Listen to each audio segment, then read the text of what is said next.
So it made me think of, okay, if there's this border, this buffer zone, just in that short, short, short span, it would then kind of regulate as far as, lower the propensity of violence on border patrol, people that are bordering it, and then it would go through a State Department, so which they could be actually vetted on a, not only on a U.S. scale, but then also shared with other countries to ensure that they're not actors and processing fake asylum claims. The problem is, and it's just catch and release. Oh, well, then you have to wait for your court date or whatever. And the courts are so backed up, and there aren't enough of them. And that's the reason why a lot of them are like, okay,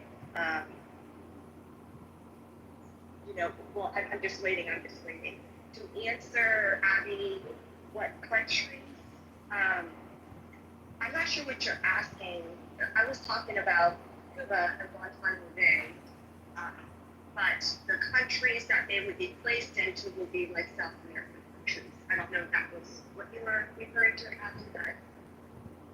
I don't, it feels like on the national security side, having them processed through State Department would be a better vetting system and actual CBP, because CBP does not, their databases don't speak to other databases, which causes for people to like kind of slip through. There's a reason why there are thousands of from various countries on the other side of the ships. They drop them right before they cross.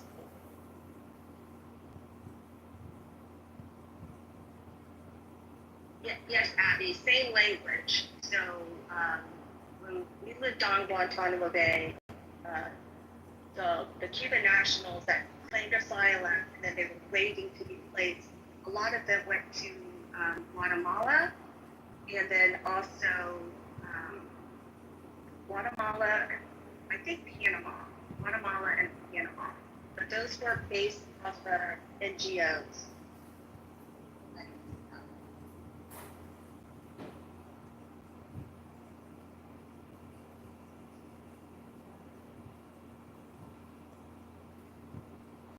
Right now, I think, though, KK, I think, and I've said this prior to Trump taking office, and I had a lot of people on the left agreeing with me.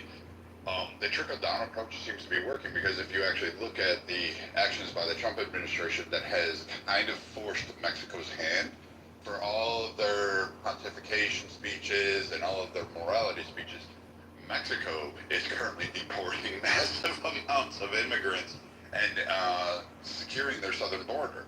And this is new.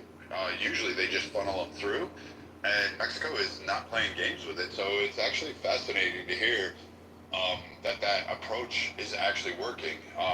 Kamala's plan, I believe, was to provide economic zones and opportunities subsidized by U.S. taxpayers to give it to companies that make like T-shirts like Columbia and Patagonia, as long as they put factories in these countries. And they said that'll help. That didn't really work. That was her big border secure idea, and that was just as dumb as anything else that she's ever stated on. So I think right now, I agree with Roger. I see your point, though. It would be nice if we could have a federal buffer that all presidents in the future would actually honor and adhere to.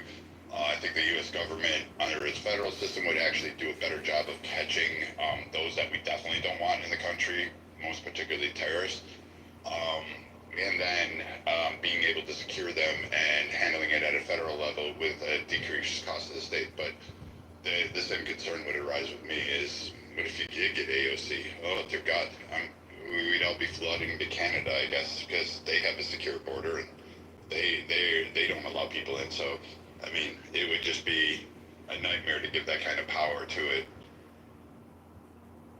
Yeah, everyone should be deported and or shot and killed instead of deported. You know,